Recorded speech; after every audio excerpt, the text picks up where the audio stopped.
8 मई 2023 की रात 11:15 पर उत्तर प्रदेश के गाजियाबाद जिले के लोनी औद्योगिक क्षेत्र में मजदूरों की एक बस्ती में जिला पुलिस की हॉटलाइन पर अचानक एक आपातकालीन कॉल आई।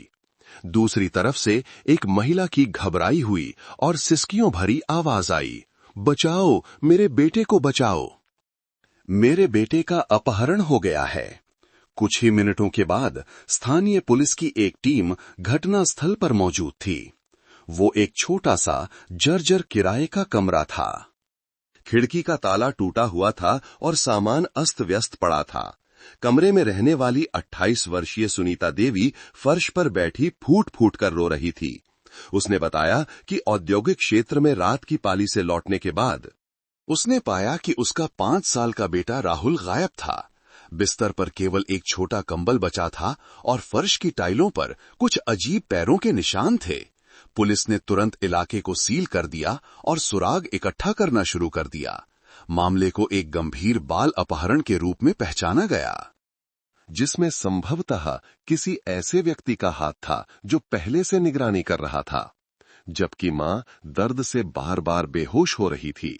उसी रात एक विशेष जांच दल का गठन कर दिया गया। किसी ने नहीं सोचा था कि मदद के लिए की गई ये कॉल उस सबसे क्रूर त्रासदी की शुरुआत थी जिसे गाजियाबाद ने कभी देखा था। सूचना मिलते ही मामले को एक विशेष रूप से गंभीर बाल अपहरण के रूप में वर्गीकृत किया गया। जानकारी तुरंत गाजियाबाद जिला पुलिस को दी गई। 1 घंटे से भी कम समय में अपराध शाखा के प्रमुख डीआईजी अजय कुमार सिंह व्यक्तिगत रूप से केस संख्या 0723 नामक एक विशेष जांच का निर्देशन करने के लिए पहुंचे।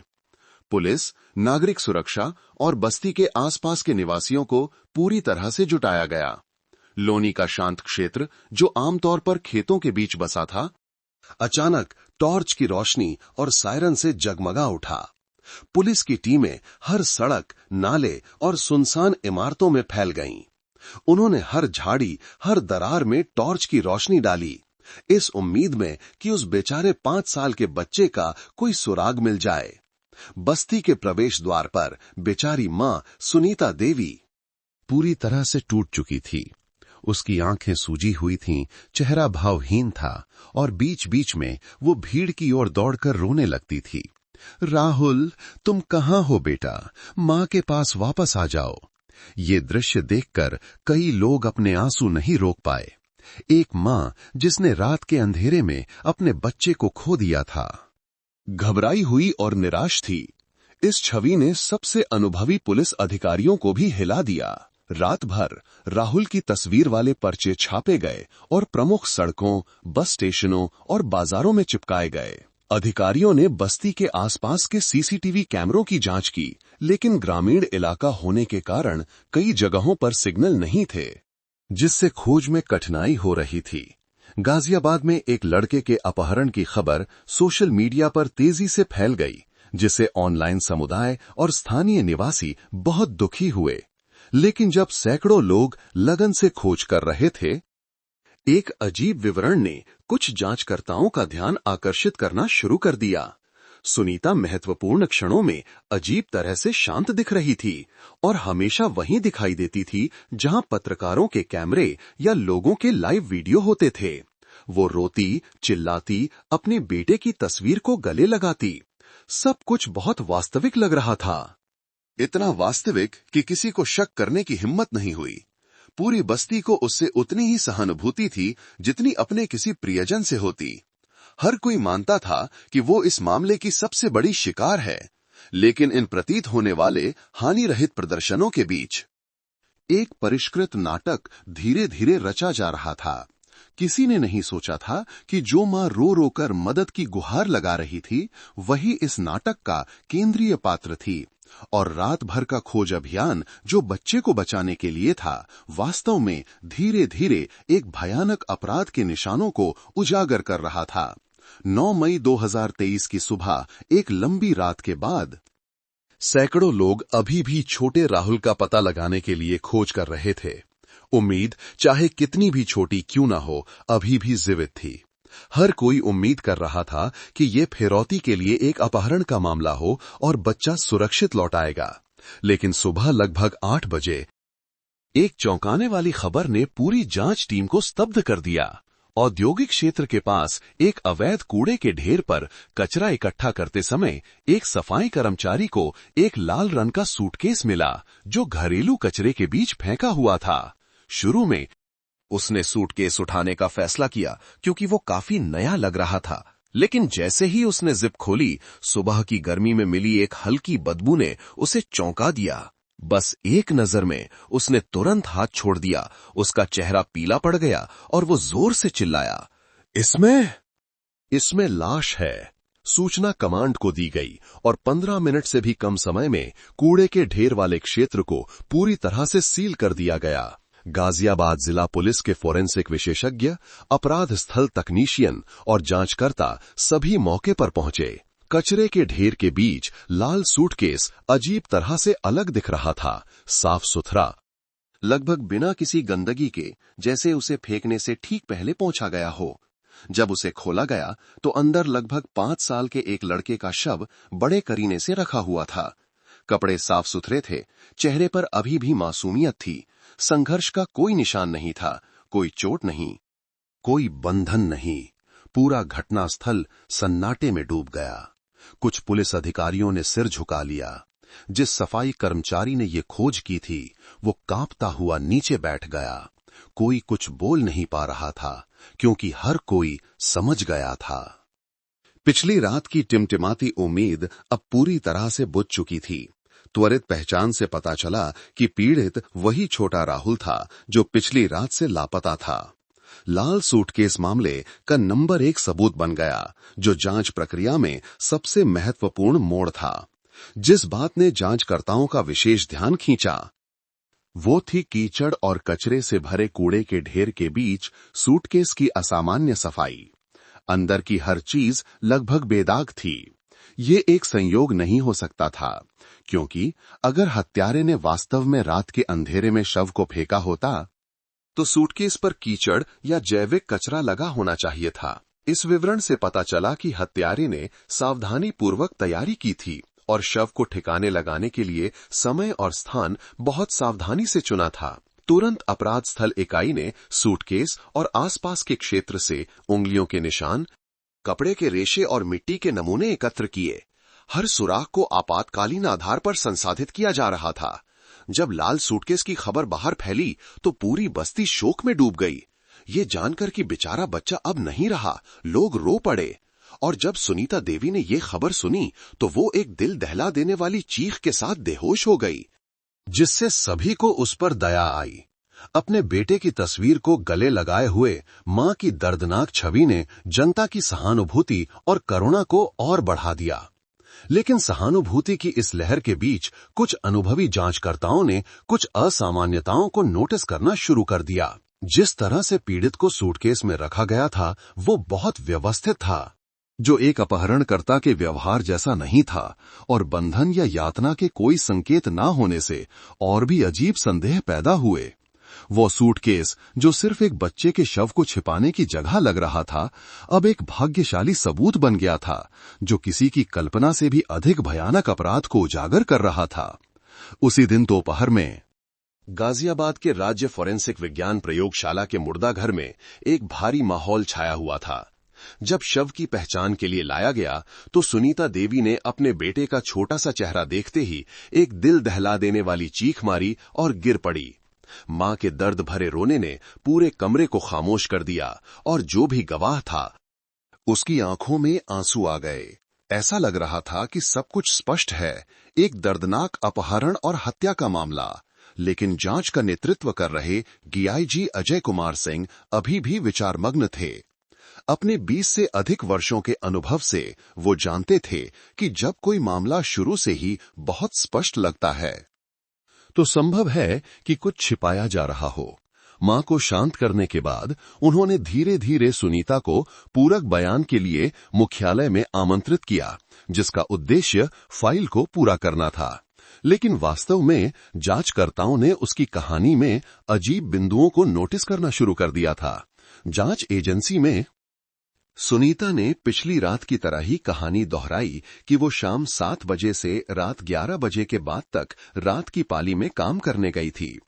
कमरे की खिड़की को तोड़ा गया था, सामान बिखरा हुआ था और उसका बेटा गायब था। उसने जोर देकर कहा कि उसे किसी पर शक नहीं है। बस पुलिस से अनुरोध किया कि वे उसके बेटे को नुकसान पहुंचाने वाले को जल्द से जल्द पकड़ें। पहली नजर में कहानी तर्कसंगत लग रही थी, लेकिन जांचकर्ताओं ने हर छोटे विवरण की बारीकी से जांच शुरू कर दी। पहला, समय। सुनीता की शिफ्ट की पुष्टि शाम 6:30 बजे से रात 10 साढ़े 10 बजे तक हुई थी, न कि 11 बजे जैसा उसने कहा था। इसका मतलब था कि जिस समय वो बस्ती से निकली और वापस लौटी, वो अभी भी संदिग्ध समय सीमा के भीतर था, ठीक उसी समय जब राहुल के लापता होने का अनुमान लगाया गया था। दूसरा, घटनास्थल के सुराग। उसने दावा किया कि खिड़की को बाहर से तोड़ा गया था, हालांकि फोरेंसिक जांच से पता चला कि कुंडी पर अंदर से बल लगाया गया था, डेंट बाहर की ओर थे। ये विवरण उसके बयान के बिल्कुल विपरीत था। तीसरा, ध्वनि और गवाह। बस्ती भीड़-भाड़ वाली थी, दीवारें पतली थीं, लेकिन किसी ने भी कोई अजीब आवाज नहीं सुनी। यहां तक कि कुत्तों के भौंकने या किसी के दौड़ने की आवाज भी नहीं। एक अपहरण इतनी खामोशी से होना मुश्किल था। चौथा, लाल सूटकेस। जब पूछा गया तो सुनीता ने जोर देकर कहा कि उसके घर में ऐसा कोई सूटकेस नहीं था, लेकिन एक पड़ोसी ने बताया कि कुछ हफ्ते पहले उसने एक बिल्कुल वैसा ही लाल सूटकेस सुखाने के लिए बाहर रखा था, ये कहते हुए कि वो एक दोस्त के साथ यात्रा की तैयारी कर रही थी। जब इन छोटे छोटे विवरणों को एक साथ जोड़ा गया तो उन्होंने एक विरोधाभासी और भ्रमित करने वाली तस्वीर पेश की। डीआईजी सिंह ने चुपचाप अपने सामने बैठी महिला को देखा। पूछताछ कक्ष की रोशनी में उसका चेहरा पीला था, आंखें सूजी हुई थीं, लेकिन लाल नहीं थीं। एक मां के बच्चे को खोने का दर्द प्रदर्शन अधिक लग रहा था, सच्चाई कम। एक जांचकर्ता ने नोट्स लेना समाप्त किया और धीरे से फुसफुसाया, सर, हो सकता है कि ये अपहरण का मामला ना हो। इस टिप्पणी ने कमरे में माहौल को और भी गंभीर बना दिया। डीआईजी सिंह ने कोई जवाब नहीं दिया, बस खिड़की से बाहर देखा, जहां शाम की रोशनी पुरानी छतों पर पड़ रही थी। वो जानते थे कि ये मामला अब बाल अपहरण से हटकर एक पारिवारिक त्रासदी की ओर बढ़ गया है और आंसुओं के पीछे एक अपराध छिपा है। जांच दल ने तुरंत एक आपातकालीन बैठक बुलाई और एक निर्णय लिया गया। बच्चे की मौत का कारण और समय निर्धारित करने के लिए सबसे विस्तृत फोरेंसिक जांच का आदेश दिया गया, क्योंकि केवल वैज्ञानिक सत्य भावनाओं से नहीं, रचे जा रहे नाटक का पर्दाफाश कर सकता था। लाल सूटकेस मिलने के तुरंत बाद छोटे राहुल के शव को फोरेंसिक जांच के लिए गाजियाबाद में अपराध विज्ञान संस्थान में स्थानांतरित कर दिया गया। कदम दर कदम डॉक्टरों और विशेषज्ञों ने ठंडे लेकिन अकाट्य सबूतों के साथ सच्चाई का पर्दा खोलना शुरू कर दिया। ठंडे सफेद कमरे में अल्कोहल और रसायनों की गंध हवा में मिली हुई थी। हर प्रक्रिया को विस्तार से दर्ज किया गया। फोरेंसिक डॉक्टर सभी अनुभवी थे, लेकिन जब उन्होंने राहुल का मासूम चेहरा देखा तो हर किसी ने चुपचाप सिर हिलाया। उनकी व्यावसायिकता के बीच एक मूक सहानुभूति रेंग रही थी। फिर एक एक करके परिणाम घोषित किए गए। पहला, मौत का कारण। बच्चे के शरीर पर बाहरी चोट या दुर्व्यवहार के कोई निशान नहीं थे। हालांकि माइक्रोस्कोपिक जांच के माध्यम से डॉक्टरों ने पाया कि नाक और मुंह के क्षेत्र में मजबूत दबाव के संकेत थे, जिससे श्वसन मार्ग में रुकावट आई। निष्कर्ष, बच्चे की मौत यांत्रिक श्वासावरोध मैकेनिकल एस्फिक्सिया से हुई। उसके नाक और मुंह को तकिया या कंबल जैसी नरम वस्तु से ढका गया था। इस खोज ने पूरी जांच टीम को स्तब्ध कर दिया। इसने किसी अजनबी द्वारा अपहरण और हत्या की परिकल्पना को पूरी तरह से खारिज कर दिया। अगर ये अपहरण करता होते तो वे आमतौर पर हिंसा के निशान छोड़ते, लेकिन यहाँ सब कुछ बहुत शांत, बहुत खामोश था। दूसरा, मौत का समय। पेशेवर संकेतकों और घटनास्थल के विश्लेषण के आधार पर फोरेंसिक विशेषज्ञों ने निर्धारित किया कि राहुल की मृत्यु 8 मई की रात 8 से 9 बजे के बीच हुई थी, यानी सुनीता के रात की पाली में काम पर जाने से पहले। ये विवरण एक ठंडी, तेज रोशनी की तरह था जिसने संदेह के कोहरे को चीर दिया, क्योंकि अगर घटना उस समय सीमा के भीतर हुई तो बच्चे के साथ आखिरी व्यक्ति कोई और नहीं बल्कि उसकी अपनी मां थी। तीसरा, निर्णायक सुराग। नमूनों की जांच करते समय विशेषज्ञों ने पाया कि बच्चे के शरीर में एक प्रकार के पदार्थ के संकेत थे जो नींद में मदद करता है। ये परिणाम सुनीता के बयान के बिल्कुल विपरीत था कि बच्चे ने सोने से पहले केवल दूध पिया था। ये विरोधाभास पूरी सच्चाई की तस्वीर को चित्रित करने में मदद करने वाला अंतिम टुकड़ा बन गया। इन सभी निष्कर्षों को 3 निर्णायक बिंदुओं के रूप में संक्षेपित किया गया। मौत का समय उस समय से मेल खाता था जब केवल मां घर पर थी। पीड़ित के शरीर में ऐसे संकेत थे जो बताते थे कि घटना होने से पहले बच्चा गहरी नींद में था। बाहर से जबरन प्रवेश या संघर्ष का कोई निशान नहीं था। पूरी जांच टीम चुप हो गई। कोई भी विश्वास नहीं करना चाहता था, लेकिन सच्चाई कभी झूठ नहीं बोलती। डीआईजी अजय कुमार सिंह ने रिपोर्ट अपने हाथ में ली। उनकी आंखें गंभीर हो गईं। उनके सामने ठंडे शब्द कमरे की हवा को निचोड़ रहे थे। वो समझ गए कि इस क्षण से ये मामला अब बाल अपहरण का नहीं था, बल्कि एक पारिवारिक त्रासदी थी, जहां प्यार और अपराध के बीच की रेखा मिटा दी गई थी। फॉरेंसिक लैब के बाहर अंधेरा हो गया था और पेड़ों पर हल्की बारिश हो रही थी, जैसे कि एक लंबे दिन की खोज उम्मीद और फिर निराशा के निशान मिटा रही हों। एक छोटी सी जान चली गई थी, एक चुभता हुआ सवाल छोड़कर, क्यों? और एकमात्र व्यक्ति जो जवाब दे सकता था वो वही था जिसने कभी बच्चे को अपनी बाहों में रखा था। यहां से जांच एक नए ठंडे गहरे चरण में प्रवेश कर गई, जहां सच्चाई के लिए आंसुओं की कोई जगह नहीं होगी। फोरेंसिक रिपोर्ट जारी होने के बाद विशेष जांच दल 0723 ने तुरंत जांच की दिशा बदल दी। ध्यान अब अपहरणकर्ता को खोजने पर नहीं था, बल्कि मां सुनीता देवी के आसपास के रहस्यों को सुलझाने पर था। सुनीता ने पहले सभी को सहानुभूति महसूस कराई थी। एक युवा महिला, एक रात की पाली की कार्यकर्ता जो एक तंग किराए के कमरे में अकेले अपने बच्चे का पालन पोषण कर रही थी। लेकिन जब जांच दल ने उसके निजी जीवन में गहराई से खोज की तो कई असामान्य विवरण सामने आने लगे।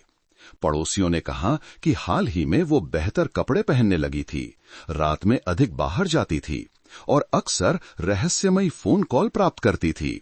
एक सौम्य मां की छवि से सुनीता धीरे धीरे छिपे हुए पहलुओं के साथ उभरी, जिसके बारे में किसी ने पहले कभी सोचा नहीं था। वो अक्सर काम से छुट्टी लेती थी, बेहतर कपड़े पहनती थी और घर से निकलने से पहले सावधानी से मेकअप करती थी। कुछ लोगों ने उसे रहस्यमय फोन कॉल पर बात करते हुए भी देखा था। उसकी आवाज कभी खुश तो कभी तनावपूर्ण होती थी, जैसे कि वो बहस कर रही हो। काम पर सहकर्मियों ने बताया कि सुनीता अक्सर गरीबी की शिकायत करती थी, कहती थी कि वो अपनी जिंदगी बदलना चाहती है, इस दयनीय स्थिति से बाहर निकलना चाहती है। कभी कभी वो प्यार पाने, सहारा पाने की अपनी इच्छा व्यक्त करती थी। एक अच्छे आदमी को ढूंढना चाहती थी जिस पर वो निर्भर रह सके। ये शब्द पहली नजर में हानि रहित लग रहे थे, लेकिन जांचकर्ताओं की नजर में ये संदिग्ध की मानसिकता को समझने के लिए महत्वपूर्ण सुराग थे। सोशल मीडिया खातों की जांच करते समय तकनीकी टीम ने पाया कि सुनीता अक्सर अस्पष्ट स्टेटस पोस्ट करती थीं। अगर मुझे 2 रास्तों के बीच चयन करना है तो क्या मुझ में पर्याप्त साहस होगा? कभी कभी प्यार पाने के लिए आपको सबसे कीमती चीज का त्याग करना पड़ता है। ये शब्द जो उदास लग रहे थे अब एक भयावह रंग ले चुके थे। क्या उस महिला ने पहले से ही कुछ अंधकारमय योजना बना रखी थी? जांच दल ने दोस्तों और रिश्तेदारों से बयान लेना जारी रखा। सुनीता की एक करीबी दोस्त ने कहा कि हाल ही में वो शांत और विचारामग्न लग रही थी। भविष्य के बारे में बात करते समय अक्सर आहें भरती थीं। जब विशेष रूप से पूछा गया तो उस व्यक्ति ने केवल एक वाक्य कहा। उसने कहा कि अगर वो नहीं बदली तो वो हमेशा के लिए उस गरीब किराए के कमरे में ही रहेगी। टुकड़े धीरे धीरे एक साथ फिट होने लगे। एक अकेली मां, गरीब, अपनी जिंदगी बदलने के लिए बेताब और उसे हासिल करने के लिए बहुत कुछ त्यागने को तैयार। सहानुभूति से। जांचकर्ताओं ने सुनीता को एक अलग नजर से देखना शुरू कर दिया। अब वो आंसुओं में डूबी एक बेचारी महिला नहीं थी, बल्कि एक ऐसी महिला थी जो अपने दिल में बहुत सारे रहस्य छिपाए हुए थी। डीआईजी अजय कुमार सिंह ने एक आपातकालीन बैठक बुलाई। उन्होंने गंभीर स्वर में कहा, सुनीता के सभी सामाजिक संबंधों की जांच करें। सहकर्मियों, दोस्तों से लेकर उन पुरुषों तक जिनसे वो मिली है, मुझे ये जानना है कि वो किसके साथ जुड़ी हुई है और उसके जीवन में ऐसा क्या है जिसने उसे इस हद तक निराश कर दिया। जांच आधिकारिक तौर पर व्यक्तिगत पृष्ठभूमि और निजी संबंधों की जांच के चरण में प्रवेश कर गई। सभी समझ गए कि उस महिला के रहस्यों में अपराध के मकसद का जवाब छिपा है। और फिर जब एक आदमी का नाम अप्रत्याशित रूप से उल्लेख किया गया तो सुनीता देवी की पूरी तस्वीर स्पष्ट होने लगी। वो महिला जिसने कभी पूरे समाज को सहानुभूति महसूस कराई थी, शायद उतनी सीधी साधी नहीं थी जितना हर कोई सोचता था। कई दिनों तक सुनीता देवी के संबंधों की जांच करने के बाद जांच दल को एक नाम मिला जो सहकर्मियों और दोस्तों की बातों में बार बार आ रहा था। राजेश वर्मा, गाजियाबाद में एक निर्माण कंपनी का निदेशक। राजेश 40 साल से अधिक उम्र का एक सफल व्यक्ति था, तलाकशुदा और आर्थिक रूप से स्थिर था। अपने परिपक्व रूप और आत्मविश्वास से भरे व्यवहार के साथ वो कई महिलाओं की नजर में एक आदर्श व्यक्ति था। और सुनीता एक अकेली कार्यकर्ता जो एक तंग किराए के कमरे में अपने बच्चे का पालन पोषण करने के लिए संघर्ष कर रही थी। इस मुलाकात को भाग्य के एक उपहार के रूप में देखती थी। जांच दल राजेश की कंपनी में पहुंचा। बैठक के दौरान राजेश ने सुनीता के साथ अपने प्रेम संबंध को स्वीकार किया, बिना कुछ छिपाए। मैं उसे लगभग 4 महीने से जानता हूं। शुरू में ये सिर्फ मदद थी, लेकिन बाद में सच्ची भावनाएं विकसित हुईं। मैंने उससे शादी करने के बारे में सोचा था। लेकिन जब जांचकर्ता ने गहराई से पूछा कि क्या राजेश जानता था कि सुनीता का एक छोटा बच्चा है, तो उस आदमी ने सिर्फ अपनी भौहें सिकोड़ी। हाँ, लेकिन मैंने उसे सीधे बता दिया था, मैं किसी ऐसी महिला से शादी नहीं करूंगा जिसका पहले से एक बच्चा हो। मेरा परिवार इसका विरोध करेगा। ये जवाब, जो सामान्य लग रहा था, ने कमरे में मौजूद सभी को खामोश कर दिया, क्योंकि इसी कठोर शर्त से एक महिला जो प्यार और सहारे के लिए बेताब थी, एक गहरी खाई में गिरने लगी थी। सुनीता की एक करीबी सहकर्मी ने बताया, वो एक बार बाथरूम में बहुत रोई थी। कह रही थी कि राजेश उसके बेटे से नहीं मिलना चाहता। उसने कहा कि अगर वो बच्चे को रखती है तो वो सब कुछ खो देगी। स्पष्ट रूप से जिस प्यार का सुनीता पीछा कर रही थी, वो सिर्फ एक भावना नहीं थी, बल्कि गरीबी से भरी जिंदगी से बचने का एक टिकट भी था। उसके अंदर का प्यार धीरे धीरे एक महत्वाकांक्षा में बदल गया, जिसका नाम था जिंदगी बदलना। सुनीता के फोन रिकॉर्ड की समीक्षा करते समय जांचकर्ताओं ने पाया कि 8 मई की रात राहुल की मृत्यु से कुछ घंटे पहले उसे राजेश का एक अंतिम संदेश मिला था। मैं उस लड़के को फिर से नहीं देखना चाहता, या तो वो या मैं। संदेश छोटा था, लेकिन उस महिला के भीतर बची किसी भी नैतिक सीमा को तोड़ने के लिए काफी था। उस संदेश के बाद उसने कोई जवाब नहीं दिया, लेकिन कुछ ही घंटों बाद बच्चा मर चुका था। जब जांच दल ने सभी डेटा, संदेश, कॉल लॉग, मौत का समय संकलित किया तो सब कुछ भयावह रूप से मेल खा रहा था। राजेश अनजाने में अपराध के लिए उत्प्रेरक बन गया था, और सुनीता, जो मां शुरू में दयनीय लग रही थी, वो थी जिसने सीधे तौर पर प्यार को एक हथियार में बदल दिया। अपने ही बच्चे को मार डाला। डीआईजी अजय कुमार सिंह ने एक आपातकालीन बैठक में गंभीर स्वर में कहा, प्यार लोगों को अंधा कर सकता है, लेकिन ये अब अंधापन नहीं है, ये एक गणना है। एक मां अपने अमीर प्रेमी से शादी करने के लिए अपने बच्चे को मार देती है, ये चरम नैतिक पतन है। यहां से मामले का मकसद स्पष्ट रूप से स्थापित हो गया। अपनी जिंदगी बदलने की महत्वाकांक्षा एक प्रेम संबंध के दबाव के साथ मिलकर सुनीता देवी को एक हत्यारे में बदल दिया था। वो दुखी मां नहीं थी जिस पर हर कोई विश्वास करता था। वो थी जिसने अपने हाथों से एक छोटी सी जान को मिटा दिया। सिर्फ अपने प्यार और एक शानदार दुनिया में कदम रखने का मौका बचाने के लिए जिसका उसने सपना देखा था। और अब जब सभी सुराग एक ही दिशा में इशारा कर रहे थे, दोषी मां और जांच बल के बीच बुद्धि की लड़ाई आधिकारिक तौर पर शुरू हो गई। 12 मई 2023 की रात गाजियाबाद जिला पुलिस के पूछताछ कक्ष में ठंडी सफेद फ्लोरोसेंट रोशनी छोटे से कमरे पर पड़ रही थी। मेज पर फाइलों का एक मोटा ढेर था। रिपोर्टों को बड़े करीने से क्रमांकित किया गया था। प्रत्येक विवरण में समय, परिणाम और सुराग स्पष्ट रूप से दर्ज थे। डीआईजी अजय कुमार सिंह के सामने सुनीता देवी थीं। वही मां जिसे कुछ ही दिन पहले पूरा देश सहानुभूति दे रहा था, अब उसका चेहरा थका हुआ था, उसके हाथ कसकर बंधे हुए थे और उसकी आंखें बच रही थीं। पूछताछ एक भयानक खामोशी में शुरू हुई। डीआईजी सिंह ने फाइल खोली। उनकी आवाज शांत और स्थिर थी। सुनीता जी, हम चाहते हैं कि आप 8 मई की रात की पूरी घटना फिर से बताएं। उस समय से जब आप घर पर थीं, जब तक आप रात की पाली के लिए नहीं गईं। सुनीता ने एक गहरी सांस ली। उसकी आंखों में आंसू भर आए। मैंने पहले ही बता दिया है। मैं रात की पाली से वापस आई तो मेरा बेटा गायब था। मुझे नहीं पता कि उसे कौन ले गया। परिचित जवाब पिछले कुछ दिनों से अलग नहीं था, लेकिन इस बार जांचकर्ता का लहजा बिल्कुल अलग था। डीआईजी सिंह ने एक फाइल का पन्ना पलटा और मेज पर 3 फॉरेंसिक रिपोर्ट रखीं। फॉरेंसिक रिपोर्ट से पता चलता है कि राहुल की मृत्यु रात 8 से 9 बजे के बीच हुई थी, यानी आपके घर से निकलने से पहले।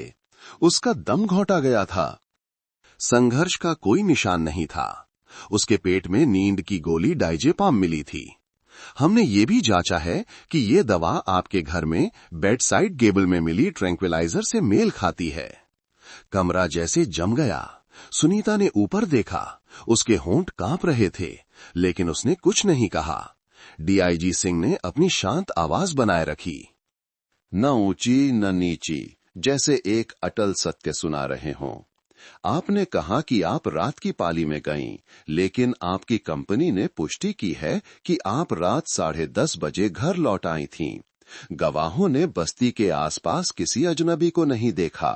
खिड़की को अंदर से तोड़ा गया था और विशेष रूप से वो लाल सूटकेस जिसके बारे में आपने कहा था कि आपके पास नहीं है, उसे आपके पड़ोसियों ने 2 हफ्ते पहले आपके आंगन में सूखते हुए देखा था। सुनीता चुप रही। उसके हाथ इतने कसकर बंधे थे कि सफेद पड़ गए और उसके कंधों से कलाई तक एक कंपकपी दौड़ गई। डीआईजी सिंह ने सीधे उसकी आंखों में देखा। सुनीता जी, अपराध हमेशा के लिए छिपाया नहीं जा सकता। हम समझते हैं कि आप शायद एक कठिन परिस्थिति में थीं, लेकिन कृपया ईमानदार रहें, क्योंकि केवल सच्चाई ही आपके भीतर बची हुई इंसानियत को बचा सकती है। एक लंबी खामोशी छा गई। कमरे में घड़ी की टिक टिक पहले से कहीं ज्यादा जोर से सुनाई दे रही थी। सुनीता ने अपने होंठ काटे। उसकी आंखें लाल हो गईं। फिर उसने कहने की कोशिश की, मैंने अपने बेटे को नहीं मारा। मैं बस उसे डराना चाहती थी। मुझे नहीं पता कि वो कैसे मर गया। डीआईजी सिंह ने कोई प्रतिक्रिया नहीं दी, बस उसकी ओर एक आखिरी फाइल बढ़ाई, जिसके अंदर घटनास्थल की तस्वीरें, डीएनए विश्लेषण, फोन लोकेशन का समय था। सब कुछ बिल्कुल मेल खा रहा था। ये वैज्ञानिक सबूत हैं। आपके अलावा कोई भी ऐसा नहीं कर सकता था। आपने कहा कि आप डराना चाहती थीं, लेकिन आपने क्या किया? जब वो सो रहा था तो आपने कभी अपने बेटे को देखा? क्या आपको डर नहीं लगा? वो अभी भी शांत थे, लेकिन हर शब्द सामने वाले के दिमाग में चुभ रहा था। सुनीता ने अपना सिर झुका लिया। उसके कंधे कांपने लगे और आंसू मेज पर गिरने लगे। पूछताछ पूरी रात चली। जांचकर्ता बारी बारी से उसे समझाने की कोशिश करते रहे, तर्क और भावना दोनों का विश्लेषण करते हुए। उसे दोषी ठहराने के लिए नहीं, बल्कि उस मां के भीतर अंतिम विवेक को जगाने के लिए। आधी रात के करीब सुनीता जोर जोर से रोने लगी। उसने अपना चेहरा हाथों से ढक लिया और बुदबुदाया, मैं ऐसा नहीं चाहती थी। मैं बस चाहती थी कि मेरा बेटा सो जाए। मैं उसे चोट नहीं पहुंचाना चाहती थी। लेकिन आंसू चाहे असली हों या नकली सच्चाई को नहीं बदल सकते थे। अपराध बहुत स्पष्ट था। जब घड़ी ने सुबह का 1 बजाया तो डीआईजी सिंह ने धीरे से अंतिम वाक्य कहा, सुनीता जी, हमारे पास पर्याप्त सबूत हैं, लेकिन मुझे उम्मीद है कि आप में सब कुछ बताने का साहस है, किसी और के लिए नहीं बल्कि अपने बेटे की आत्मा के लिए। उस महिला ने अपना सिर उठाया, उसकी आंखें शून्य थीं। फिर उसने सिसकियों के बीच धीरे से सिर हिलाया। रोशनी सीधे उसके पीले चेहरे पर पड़ रही थी। बुद्धि की लड़ाई खत्म हो गई थी और भयानक सच्चाई सामने आने वाली थी। 13 मई 2023 की सुबह 10 घंटे से अधिक की पूछताछ के बाद सुनीता देवी आखिरकार और नहीं सह सकी। महिला कमरे के कोने में सिकड़ी हुई बैठी थी। उसके हाथ कांप रहे थे, आंखें धसी हुई थीं और आवाज थकी हुई थी। मैं सब कुछ बता दूंगी, मैं अब और नहीं सह सकती। इस वाक्य ने पूरे कमरे को खामोश कर दिया। डीआईजी अजय कुमार सिंह ने धीरे से सिर हिलाया, रिकॉर्डिंग अधिकारी को शुरू करने का इशारा किया। यहां से पूरी भयावह सच्चाई सामने आई, निर्जीव सबूतों से नहीं बल्कि उस मां के अपने शब्दों से, जिसने कभी पूरे समाज को सहानुभूति में रुला दिया था। उस फेटफुल रात 8 मई को सुनीता को उस आदमी का संदेश मिला जिसे वो अपना भविष्य मानती थी। मैं उस लड़के को फिर से नहीं देखना चाहता, या तो वो या मैं। ये वाक्य उस महिला के दिल में एक चाकू की तरह चुभ गया, जो प्यार और स्वीकृति के लिए बेताब थी। छोटे से किराए के कमरे में सुनीता घंटों चुपचाप बैठी रही। उसके आंसू उसके कठोर हाथों पर गिर रहे थे। वो जानती थी कि अगर उसने उस आदमी को खो दिया तो एक आरामदायक जीवन, एक बड़े घर का उसका सपना धुएं की तरह गायब हो जाएगा। फिर एक अंधे क्षण में एक अंधकारमय विचार कौंधा और फिर कभी नहीं गया। सुनीता औद्योगिक क्षेत्र के पास एक दवा की दुकान पर गई। रात की पाली के कारण नींद न आने का बहाना बनाकर एक नींद की गोली खरीदी। उस रात उसने 1 गिलास गर्म दूध बनाया, गोली को पीसकर पाउडर बनाया और धीरे से उसे घोल दिया। जब उसका 5 साल का मासूम बेटा राहुल दौड़कर आया तो उसने मुस्कुराते हुए कहा, बेटा, दूध पीकर जल्दी सो जाओ, कल मां तुम्हें घुमाने ले जाएगी। बच्चे ने आज्ञाकारी रूप से सिर हिलाया, गिलास खाली कर दिया और जल्द ही गहरी नींद में सो गया। सुनीता बहुत देर तक अपने बेटे को देखती रही। पीली रात की रोशनी उसके छोटे से चेहरे पर पड़ रही थी। उसके होंठ हल्के से मुड़े हुए थे। उसकी घुमावदार पलकें धीरे धीरे हिल रही थीं। उस क्षण में एक मां का दिल और उसके भीतर का शैतान समानांतर रूप से मौजूद थे। एक तरफ डर से कांप रहा था, दूसरी तरफ गणना से ठंडा था। फिर सुनीता ने छोटा तकिया लिया, वही तकिया जिस पर उसका बेटा हर रात सोता था, और उसे बच्चे के चेहरे पर रख दिया। उसने कांपती हुई आवाज में बताया, उसने थोड़ा सा संघर्ष किया, लेकिन बस थोड़ा सा। मैं बहुत डर गई थी, लेकिन मैं राजेश को खोने से ज्यादा डरती थी। कोई सांस नहीं, कोई हलचल नहीं। कमरा एक भयानक खामोशी में डूब गया।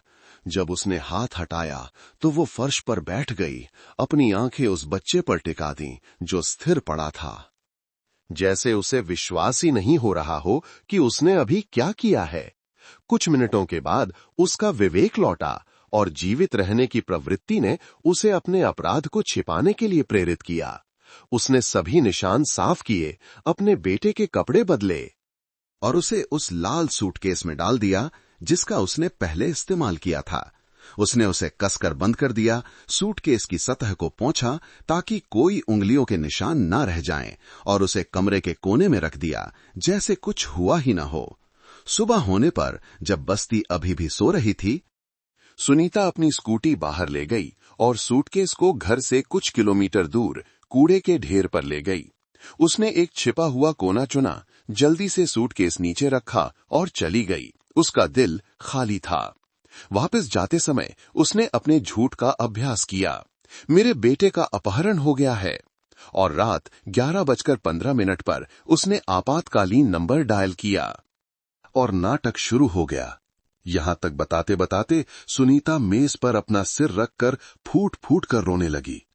मैंने नहीं सोचा था कि वो मर जाएगा। मैं बस उसे डराना चाहती थी। मैं उस आदमी को खोने से डरती थी। मैं गरीबी से डरती थी, अकेलेपन से डरती थी। मैं बहुत मूर्ख थी। डीआईजी सिंह चुप हो गए। उन्होंने कई अपराधियों को टूटते हुए देखा था, लेकिन उन्होंने कभी इतना भारी महसूस नहीं किया था। उनके सामने अब एक दुखी मां नहीं थी, बल्कि एक खोई हुई आत्मा थी, जो एक ही समय में दयनीय और भयावह थी। अंत में बयान पर हस्ताक्षर किए गए। वो मां जिसने कभी पूरे समाज को रुला दिया था, अब आधिकारिक तौर पर सबसे क्रूर अपराध को स्वीकार कर चुकी थी, अपने प्रेमी और एक बेहतर जीवन के सपने के लिए अपने ही बच्चे की हत्या। बाहर सुबह हो रही थी। दिन की पहली रोशनी सलाखों से होकर उस महिला के आंसू रहित चेहरे पर पड़ रही थी। एक लंबी रात खत्म हो गई थी, लेकिन उसकी आत्मा का अंधेरा कभी नहीं मिटेगा। लोग कहते हैं कि कोई भी शैतान जन्म से क्रूर नहीं होता। वो तभी प्रकट होता है जब इंसान अपनी इंसानियत खो देता है, और इस मामले में एक मां ही वो शैतान बन गई थी। 15 दिसंबर 2023 की सुबह गाजियाबाद के जिला एवं सत्र न्यायालय में सुनीता देवी द्वारा अपने ही बच्चे की हत्या के मामले की सुनवाई आधिकारिक तौर पर शुरू हुई। सुबह से ही सैकड़ों लोग अदालत कक्ष के बाहर जमा हो गए थे। हर कोई जिज्ञासा और आक्रोश की मिश्रित भावनाएं लिए हुए था, क्योंकि पिछले कई महीनों से इस मामले ने न केवल जनता को झकझोर दिया था, बल्कि मानवीय नैतिकता पर भी एक चुभता हुआ सवाल खड़ा कर दिया था। एक मां अपने ही खून के साथ ऐसा कैसे कर सकती है? अदालत कक्ष में सुनीता देवी को लाया गया। उसका चेहरा पतला और पीला था, आंखें खाली थीं, कोई आंसू नहीं, कोई शिकायत नहीं, बस एक ठंडी खामोशी थी। बगल में छोटे राहुल की एक छोटी सी तस्वीर थी, जिसे अधिकारियों ने परिवार को श्रद्धांजलि के रूप में मेज पर रखने की अनुमति दी थी। तस्वीर में मासूम आंखों ने पूरे कमरे को भावुक कर दिया। अभियोजन पक्ष के प्रतिनिधि ने आरोप पत्र पढ़ा। उनकी आवाज दृढ़ थी। अभियुक्त सुनीता देवी, जन्म 1995, निवासी लोनी, जिला गाजियाबाद, उत्तर प्रदेश। व्यक्तिगत कारणों से एक व्यक्ति के साथ अपने प्रेम संबंध को बनाए रखने के लिए अभियुक्त ने नींद की गोलियों और तकिए का उपयोग करके अपने ही बेटे का दम घोंट दिया, जिससे उसकी मृत्यु हो गई। अभियुक्त का कृत्य विशेष रूप से गंभीर है, जो क्रूरता, अमानवीयता को दर्शाता है और सीधे तौर पर जीवन के अधिकार, मनुष्य के सबसे पवित्र अधिकार का उल्लंघन करता है। हर वाक्य, हर शब्द एक चाकू की तरह अंतरिक्ष में गूंज रहा था। सुनीता ने सिर झुका लिया। उसके आंसू बिना आवाज के गिर रहे थे। जब न्यायाधीश ने पूछा, अदालत के फैसला सुनाने से पहले अभियुक्त कुछ कहना चाहती है? उसने केवल सिसकियों के साथ जवाब दिया, मैं अपने बेटे के बदले मरना चाहती हूं। मैं जानती हूं कि चाहे कितने भी साल जेल में रहूं, मैं इस पाप के लिए कभी माफ नहीं की जा सकती। पूरा अदालत कक्ष खामोश था। केवल पीछे बैठे रिश्तेदारों की सिसकियां सुनाई दे रही थीं। विचार विमर्श के बाद अदालत ने सुनीता देवी को हत्या के लिए अधिकतम सजा मृत्युदंड सुनाई, जिसमें अपने ही बच्चे की क्रूरता से हत्या करने का गंभीर तथ्य भी शामिल था। ये सुनते ही सुनीता गिर पड़ी। उसके कंधे बुरी तरह कांप रहे थे। किसी ने ताली नहीं बजाई, किसी ने जयकार नहीं की, क्योंकि ये फैसला चाहे कितना भी न्यायपूर्ण क्यों न हो, एक गहरा दर्द छोड़ गया, क्योंकि पीड़ित और अपराधी अंततः मां और बेटा थे। अदालत की कार्यवाही खामोशी में समाप्त हो गई। बाहर गाजियाबाद में ठंड थी, हवा सूखी, नंगी पेड़ों से होकर बह रही थी। लोग कहते थे कि न्याय हो गया है, लेकिन न्याय कभी भी जो खो गया है उसे ठीक नहीं कर सकता। एक छोटी सी जान छीन ली गई। एक मां ने अपनी आत्मा खो दी और पूरे समाज के लिए एक महंगा सबक छोड़ गई। लाल सूटकेस और शैतान बनी मां की कहानी सिर्फ एक चौंकाने वाला अपराध नहीं है। बल्कि ये लालच, भ्रम और उन लोगों के अंधेरे पक्ष का प्रतिबिंब है जो भौतिक चीजों के पीछे भागने के लिए पारिवारिक संबंधों का त्याग करते हैं। ये मातृत्व के मूल्य, मानवीय विवेक की याद दिलाता है कि पैसा बहुत कुछ खरीद सकता है, लेकिन ये कभी भी विवेक की शांति नहीं खरीद सकता। एक मामला बंद हो गया, लेकिन इसने जो नैतिक घाव छोड़ा है उसे भरने में लंबा समय लगेगा। और शायद सख्त कानूनी फैसलों के बीच ये विवेक का फैसला है जो इंसान को जीवन भर तड़पाता रहेगा। नमस्ते दोस्तों, आप सब कहां से हैं? कमेंट में जरूर बताना। आपको ये कहानी कैसी लगी? मैं प्रार्थना करता हूं कि आप सब जहां भी रहें हमेशा खुश और सुरक्षित रहें। अगर आपके पास भी कोई दिलचस्प कहानी है तो उसे हम सब के साथ जरूर साझा करें।